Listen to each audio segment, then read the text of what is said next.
Hi friends, welcome to Delta News. కృష్ణానదికి ఇరువైపులున్న కుడి వరద కట్ట అలాగే ఎడమ వైపు ఉన్న వరద కట్టలను అభివృద్ధి చేయాలని కృష్ణా పరివాహక గ్రామాల ప్రజలు కోరుతున్నారు.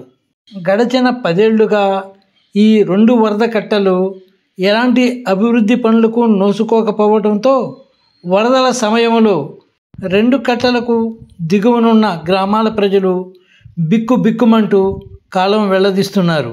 2009లో కృష్ణానదికి 11.10 లక్షల క్యూసెక్కుల వరద నీరు, అలాగే 2024లో 11.40 లక్షల క్యూసెక్కుల వరద నీరు రావడంతో కట్టలు తొణికిసలాడాయి.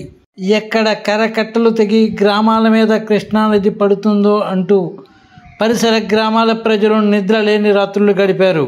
వరదల సమయంలో హడావుడి చేసే అధికారులు, ప్రజాప్రతినిధులు వరద కట్టలను అభివృద్ధి చేయటంతో పాటు బలోపేతం చేయాల్సిన అవసరం లేదా అంటూ ప్రజలు ప్రశ్నిస్తున్నారు. క్లౌడ్ బర్స్టుల కారణంగా కృష్ణానదికి ఎగువనున్న గ్రామాలలో భారీ వర్షాలు కురిస్తే భవిష్యత్తులో 15 లక్షల క్యూసెక్కుల వరద నీరు వచ్చే ప్రమాదం పొంచి ఉందని నిపుణులు హెచ్చరిస్తున్నారు.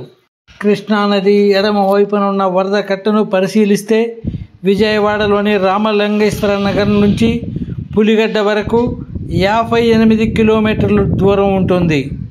ఈ కట్ట పునరుద్ధరణకు సుమారు 130 కోట్ల రూపాయల వ్యయం అవుతుందని గతంలోనే అధికారులు అంచనాలు సిద్ధం చేశారు. దీనిపై నిత్యం వందల కొద్దీ వాహనాలు ప్రయాణిస్తుండటంతో కట్ట బలహీనపడటంతో పాటు రహదారి అస్తవ్యస్తంగా మారింది. ఇక కుడి కరకట్ట విషయానికి వస్తే విజయవాడ క్లబ్ నుంచి పెనుముడి వరకు 58 కిలోమీటర్ల దూరం ఉంటుంది. దీని పునరుద్ధరణ పనులకు సుమారు 111 కోట్ల రూపాయలు వ్యయం అవుతుందని అంచనా వేశారు. గతంలో అరాకొర పనులు చేసినా పూర్తి స్థాయిలో పటిష్టం కాలేదనే చెప్పవచ్చు.